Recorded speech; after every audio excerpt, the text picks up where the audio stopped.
G'day, I'm going to have a rant because I've got a cold, I feel miserable, and it's now been 9 months since Civil Aviation here in New Zealand introduced their new rules for controlling drones and model aircraft. And they're not the same thing. I've said this in a previous video. Drones, the traditional model flying community are not the problem. These are the people that over decades have created this wonderfully safe environment in which you can go and fly your model aircraft. They're responsible, they're safety conscious, and they just want to have fun without endangering or inconveniencing other people. And this has worked for, as I say, for decades. We've got along with the public. No problems at all.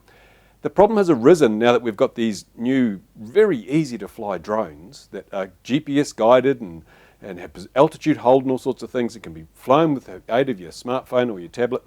These are the craft that are producing the issues because the people using them don't need to know rules, they don't need to know how things fly, they just turn them on and fly them. And in a way that's great because it opens up the whole aerial aviation hobby and industry to a whole new group of people that previously wouldn't have had a clue. So there are big positives to the whole new drone community, but Civil Aviation and other aviation authorities around the world have just taken the easy route. They've just said, well, look, anything that flies and can be remotely controlled, we're going to call it a drone because it's easy for us. And we're more interested in what's easy for us than in what's fair and reasonable for all the people we're going to be affecting. That's the way bureaucracies work. They've always worked that way. They always will. There's no point in trying to change that. It's never going to happen because bureaucrats have the power and they're going to make life easy first and foremost for themselves. Sad, but true. If you're a bureaucrat and you put the interests of others first, you will not last long in your job. Your peers will kick you out, make life very difficult for you. So people who go into the bureaucracy with the right ideas generally find themselves ground down, spat out pretty quickly. So we're left with those bureaucrats who simply are born to be bureaucrats. They're the ones who just love to exercise their power. What's the point in having power if you can't use it? And the ones who really don't want to do any more work than they have to. I mean, but that's a human trait anyway. Everyone is like that to a certain degree. Now, so let's have a look at what we got here. As I say, the regulations, the new ones that affect us here in New Zealand came in about 9 months ago in August of 2015. And, well, actually, no, it's 10 months ago, isn't it? Because it's now June of 2016. So almost a year ago. And let's have a look at what those regulations meant and how effective they've been. And whether, well, let's rate it out of 10. Let's score this damn thing. Let's review the regulations. Not review as in see what we can change, but review as in see how well it's performed. Right, first of all, the thing that sort of catalysed me into making this video was this brochure which arrived in the mail the other day from CAA. In fact, not just one of those brochures, but a fistful of those brochures. Look at them, eh? Woohoo! I'm going to give pros and cons, pluses and minuses to everything I do through this video, right? Big plus. CAA have made a brochure, which is supposed to put things in very plain and simple terms so that idiots with drones can understand them. And look, it's got pictures. Everyone loves pictures. There's no stickers, I'm afraid, but there are pictures. And it's got big writing, very clear writing, so even people who can't, they probably wrote that very slowly so people who can't read fast wouldn't have a problem, right? People like bureaucrats don't tend to write very quick anyway. Now, it says here, flying with control, but that's a question mark. Surely that should be a directive. You must fly with control. This brochure should be telling you what to do, not just asking what you're doing. It should be a directive. I don't think the people who designed this brochure know much about communications. If they purport to be communication specialists, they need to be fired. It's a very poor brochure as far as brochures go. First of all, it starts with a question instead of an imperative. Wrong way. Anyway, and then it says, have fun, but remember, it's an aircraft. And now this is another problem. To be effective, the contents of a brochure like this must be credible. And I'm afraid this is far from credible. We have one of these little $29 infrared controlled coaxial helicopters here. They're telling us it's an aircraft. Seriously. I mean, a 9-year-old child would tell you that's not an aircraft, it's a toy. But CAA's position on this is that if it flies and it can be remotely controlled, whether it's by radio or by infrared, it is an aircraft. And that is a silly position to have because it's just patently not true. This is nothing like a Cessna 172, a Airbus A320 or a Boeing 747. It is a toy, as is this other tiny little model here. You can tell it's tiny by the general dimensions. These are toys. These are not, and even other aviation administrators around the world have been smart enough to realise that there's no point in lumping toys like the Cheerson CX-10, in with really bona fide drones and radio-controlled model aircraft. Because this, CAA, for example, have said this is all about risk. We're trying to reduce risk. Well, come on, please tell me, what is the risk associated with this? I mean, it weighs under 20 grams. It's got prop guards on it. It can't hurt a flea. Flea would jump out of the way. So it's not a risk. So why are you regulating it?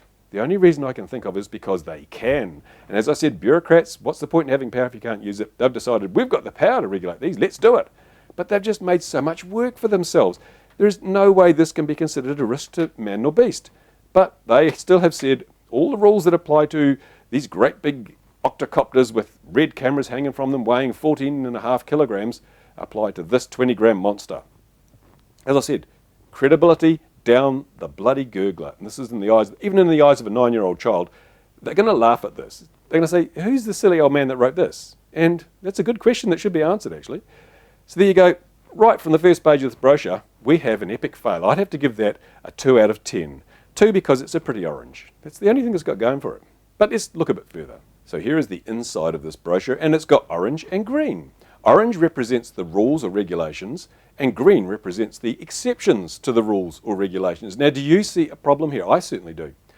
Rules and regulations that are well designed, well thought out, and planned properly do not need almost as many exceptions as there are rules themselves. This page here screams to me that these regulations are so poorly designed that we need all these exceptions.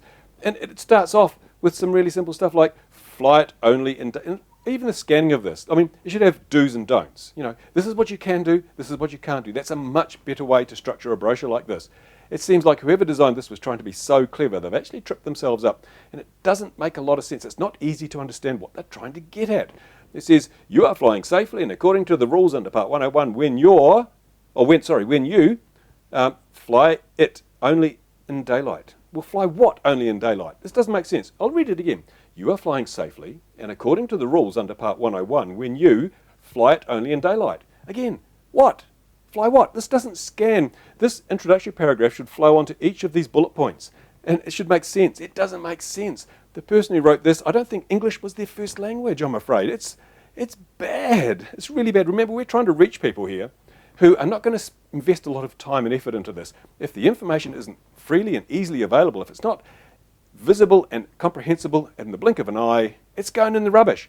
Fails. 1 out of 10 for that. That's very bad. But as I said, rules, exceptions. Here we go. Fly it only in daylight. And over here, you can fly it at night. Well, hang on. Fly only in daylight, but you can fly at night.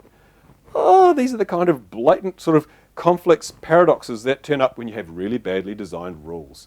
And we've got 1 3/4 pages of rules for 1 page of exceptions. That screams that these rules are just bad. They've been drafted so very quickly and hastily without proper research, without proper diligence, that we've ended up with all these exceptions, which is silly.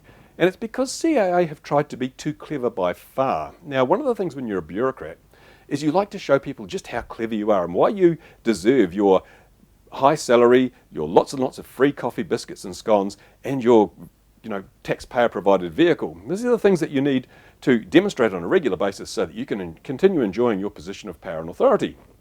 And the best way to do that is by claiming to be world leading. No, we're not going to follow the USA or Australia or Canada with our regulations. We're going to set the bar high. We're going to create new regulations and they will follow us. And indeed, that's what CAA were touting at one stage. These risk-based regulations will lead the world and we expect other countries to follow in our wake. Well, I'm sorry, but that was another epic fail. Best example is this thing on the front page about anything that flies is an aircraft.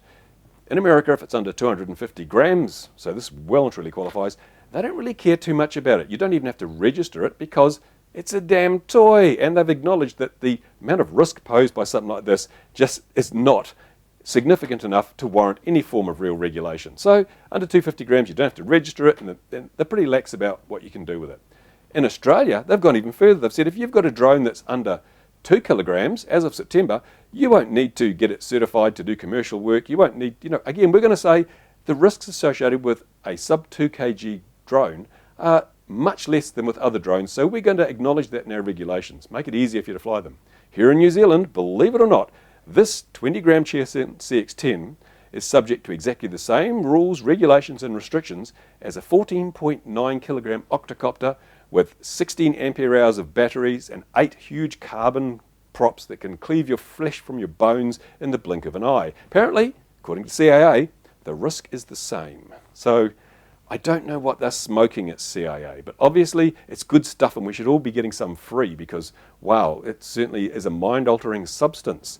It removes any traces of common sense from the operation of your brain. Right, let's go back to the brochure though.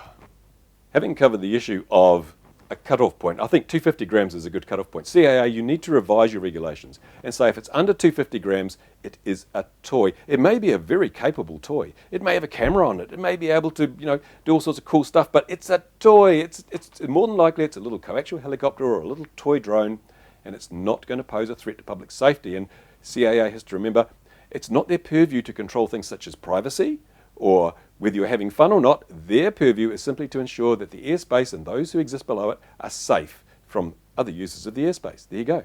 And speaking of that, one of these things on here, I cannot believe it. The kind of flying that we often do here, which is where we have our bonsais and we try and hit each other out of the sky, and even drone racing, under these regulations as presented in this brochure, drone racing has become illegal in this country. And I'll tell you why. Let's go back to the first page again. It says here, have fun, but remember, it is an aircraft, right? So your drone, your racing drone, your 250 or even your 130 size racing drone is an aircraft. And the very first rule in this brochure is fly the aircraft so it isn't a hazard to other aircraft, property and people. Now, when we're drone racing, we don't set out to knock other drones out of the sky, but it happens. And just the mere act of racing does mean that you're flying an aircraft in a way that's likely to become a hazard to other aircraft, that is, other drone racing aircraft. So it makes this regulation look like awfully mean and onerous, but of course they don't really mean that your drone is an aircraft, even though they say it is. It's only an aircraft when it suits them to say it's an aircraft. And this is what I mean, these regulations are so wishy-washy, so vague, so unenforceable because they're so filled with exceptions that honestly, I know CAA has a really difficult job to do with this. They didn't have much time, didn't have a lot of brain power to apply to it, which is typical for bureaucracy, but they've come up with some regulations which by and large aren't too bad, except for these silly anomalies and the silly brochure, which is going to make them a bit of a laughing stock, to be totally honest, because even the 9-year-old kids, as I said, will be laughing at the suggestion that this is an aircraft. And all the drone racers are going to say, are you shitting me? You mean I can't drone race anymore because my aircraft is not allowed to pose a hazard to other aircraft? Or, hang on, is it an aircraft or not? Is this a rule or not? I don't see an exception here that says, except when the other aircraft is also a model or drone. Not very good. Now let's take a little bit more of a look at a good regulatory environment. What makes up a good regulatory environment? Well, first you've got to have good rules and regulations. And as I say, most of the rules and regulations CAA have come up with are not too bad by and large. There's a couple I'm not happy with. I've made submissions suggesting they be changed. I know that others have made very similar submissions, and these submissions have been roundly ignored, which to me is not a good look from CAA. You've really got to be aware that if you've made a cock-up, fess up to it and change stuff. They don't seem to be willing to do that. That's unfortunate. But you need the good rules and regulations, and well, I'm going to give them 75% on that because it's by and large not bad. The rules I don't like are the need to have an observer when flying FPV in a shielded operation. And why not? Well, this rule implies that as soon as you put FPV glasses on your head, your ears stop working. Now, I fly a lot of close proximity FPV. Rarely does my model get more than 200 meters away from me. So it's effectively at my side for the entire flight.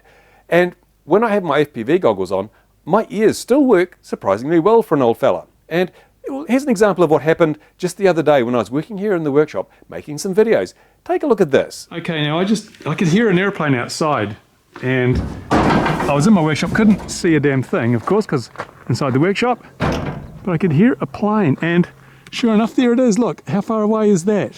Where is it if I can get it in view? It's a bit hard to see. I haven't got my sun hat on, but out there somewhere is a plane. I can hear it. Where is it? Excuse me while oh, there we go.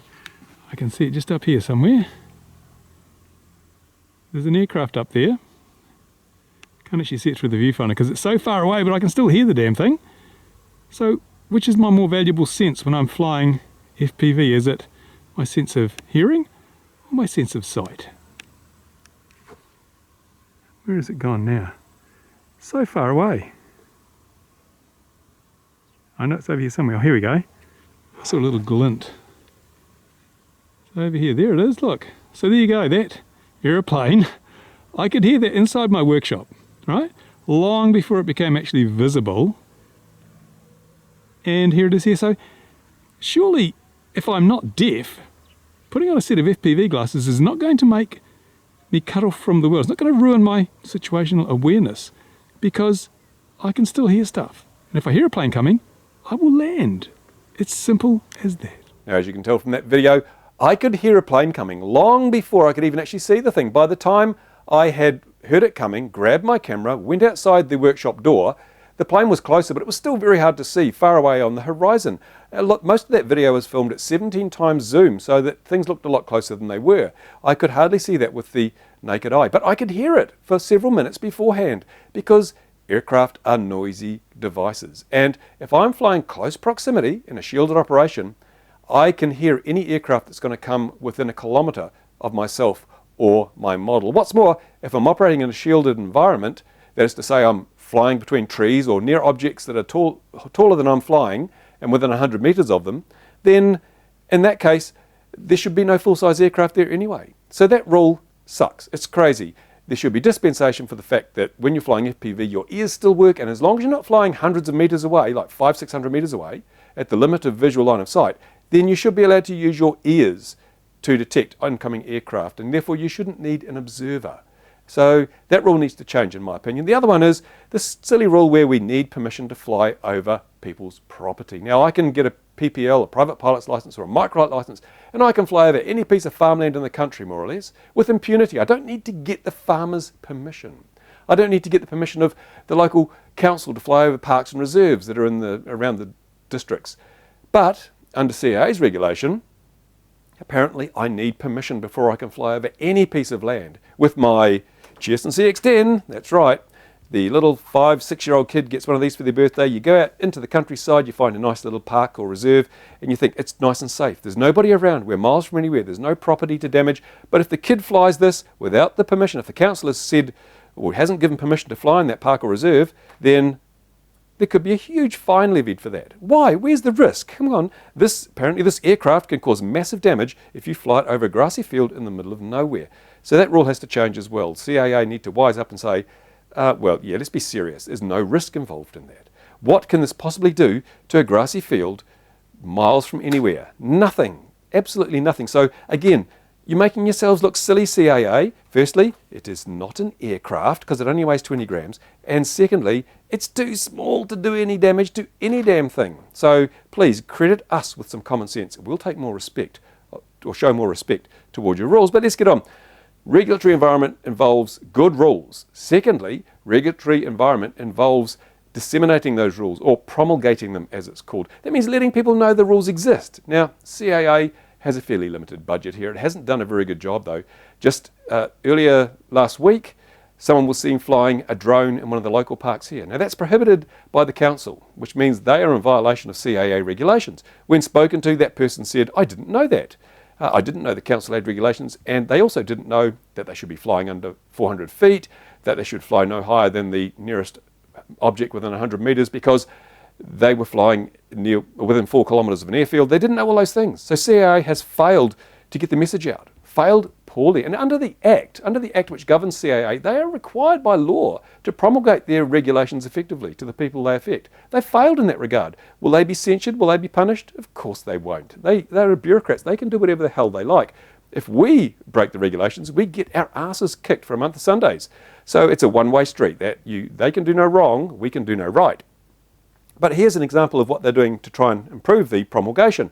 All the model clubs around New Zealand got this letter from the Director of Civil Aviation, Mr. Graham Harris, and he basically says, we're sending you these wonderful brochures and we'd like you to make sure that the brochures that we've sent to the shops appear in the shops, and if there's any shops that we don't know about that are selling drones or model aircraft, then you need to contact us, let us know so we can contact them. And apart from the obvious fact that Mr. Harris didn't read the letter that he signed, because if he had, he'd have spotted the rather glaring mistake. It says, we have also mailed most now retailers. Well, most now, what about last year retailers? Or what about not so now retailers? I think they mean known retailers. But hey, I mean, let's face it, this is just an official letter from CAA. It doesn't have to make sense any more than their brochure does. So this is the standards we're dealing with. If CAA are going to hold us to exacting standards in terms of compliance with their rules, they need to lead by example, make brochures that are legible and don't make stupid statements, and at least proofread your correspondence. This is basic stuff. 8-year-olds get taught to proofread when they go to school. And I was taught myself, never sign anything you haven't read. So did Mr. Harris read this? Or doesn't he even know that basic tenet of safe communications? I don't know. I'm not going to throw stones, but what do you do? Another thing with this, CAA are expecting that the genuine model flying community, the ones who have lost their privileges and freedoms because of a bunch of droners, they want this group now to go out and work for them by visiting shops and making sure brochures are up, by informing them of shops that don't have the brochures, and by communicating with the general public and whatever. They want us to be their little army in the field, and they want us to do it for free after they've taken our freedoms and our rights and our privileges from us. Really? Are they serious? What are they smoking at CAA? I'd like to get some of that stuff. It sounds like it must be really mind-altering, because this makes no sense at all. Only the most arrogant of organisation would even dream that this is a reasonable expectation. Now, they've taken away our ability to fly over green pastures miles from anywhere without the permission of the owner. I'm not saying camp on a farmer's field and fly from it. I'm saying if we're flying in one field and we drift across the boundary and fly over the neighbouring field, we're breaking the law. Never used to be that way. As long as we had permission to fly from a field, we could fly within visual line of sight all around, and as long as we didn't pose a risk to anything, it was totally legal. That right has been taken. That freedom has been withdrawn. And we also had the freedom to do other things that have been withdrawn. But now, CAA, despite kicking us up the arse, come back and saying, now you've got to do this too. Well, I'm sorry, but my answer to that is, no, I won't. Why should I? What are you going to do for me? Absolutely nothing. You're just going to take more of my freedoms away. You haven't even listened to my submissions. You haven't even acknowledged that your regulations have almost as many exceptions as they have rules, so they're badly written. And so why should we do anything? Also, the final thing that really makes me angry about this is, if you want CAA to do anything for you, they charge almost $300 an hour.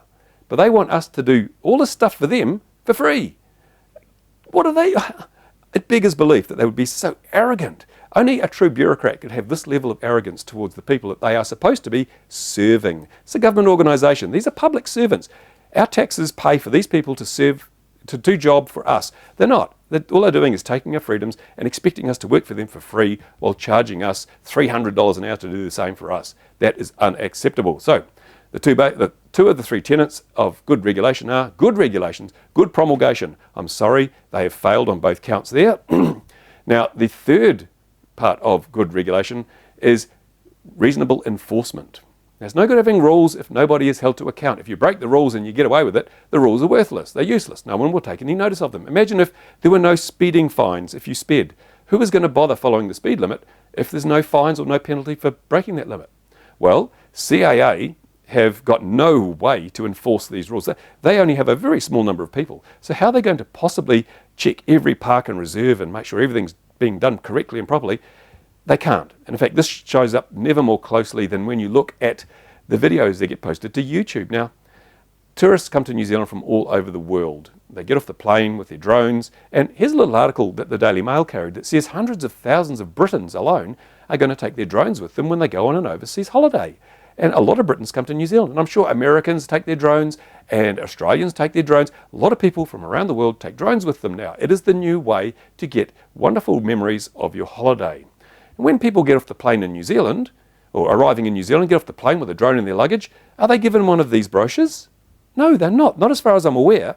And this can be seen by the videos on YouTube which show the people who are visiting New Zealand flying in all the wrong places, breaking all the rules, all the regulations, with impunity, because there's nobody there to catch them. The only way they get caught is if somebody complains. And by the time CAA's big, slow, bureaucratic wheel kicks into process, they've already left the country. Once they've left the country, you can't touch them. They then post the videos on YouTube, and we who live in New Zealand, who have to abide by the rules, get to watch all the visitors breaking them with impunity. And CAA really doesn't seem to give a damn, because if they did, these would be part of the immigration paperwork you get when you visit New Zealand on holiday, but I don't think they are. Again, this is really simple stuff. It's not rocket science, but it's the stuff that flies right over the head of bureaucrats. Bureaucrats have no idea their way is the only way. And although in this letter from Mr. Graham Harris, it says that they welcome any feedback and suggestions on how we can improve our information distribution, well, they didn't listen at all to my submissions regarding how the rules could be improved. So why the hell do you think they'll listen to me talking about handing these out at the airport? I bet they won't. It's a joke. They've gone through the process, ticked the boxes, and now they're back to the tea, biscuits and scones. As I said, it's a very difficult job. I would not want to be in CAA's boots. But to be honest, I think I can do the job a hell of a lot better than they're doing it. There you go. That's my gripe. That's my grizzle. That's my groan, my whinge, because I feel crook and I've got a cold. But it has to be said. The regulations in New Zealand are amongst the most onerous anywhere in the world. Any country that honestly tries to tell its adults and its children that this is an aircraft has only got one oar in the water. They're a sandwich short of a picnic, a sausage short of a barbecue. Really, you have to. I think these people should actually be, examined because they have something wrong with them. Really, I'd like to hear what you've got to say. Is this really an aircraft? Honestly, is this front page on this brochure an embarrassment to the entire country of New Zealand when they expect us to believe what they're saying here? Should we be happy with regulations that have almost as many exceptions as they do rules? And the fact that they haven't updated the regulations to reflect the changes that people have requested and the anomalies that have been pointed out, that just also smacks of laziness. I'm sorry, I'm making no friends at CAA, but hey, it's not my job to make friends at CAA. I don't have any friends at CAA that I'm aware of, but someone has to say it. And a lot of people are too scared to say it. They don't want to lose their privileges and what few privileges and rights they have left. They just want to play it very safe. Well, I'm not going to do that. If we don't stand up for our freedoms and our rights and our privileges, then we will lose all of them. So here I am, putting my head above the parapets. Maybe it'll get knocked off. Maybe it won't. Maybe I'm wrong. Maybe CAA will come to me and say, hey, look, you got some points there. Let's talk about it. You can help us sort this out. Hey, I'd be there, but I really don't think that's going to happen. CAA, you're welcome to make a fool of me by doing just that. Thanks for watching, folks. Comments in the usual place. I'm going back to my deathbed. Bye for now.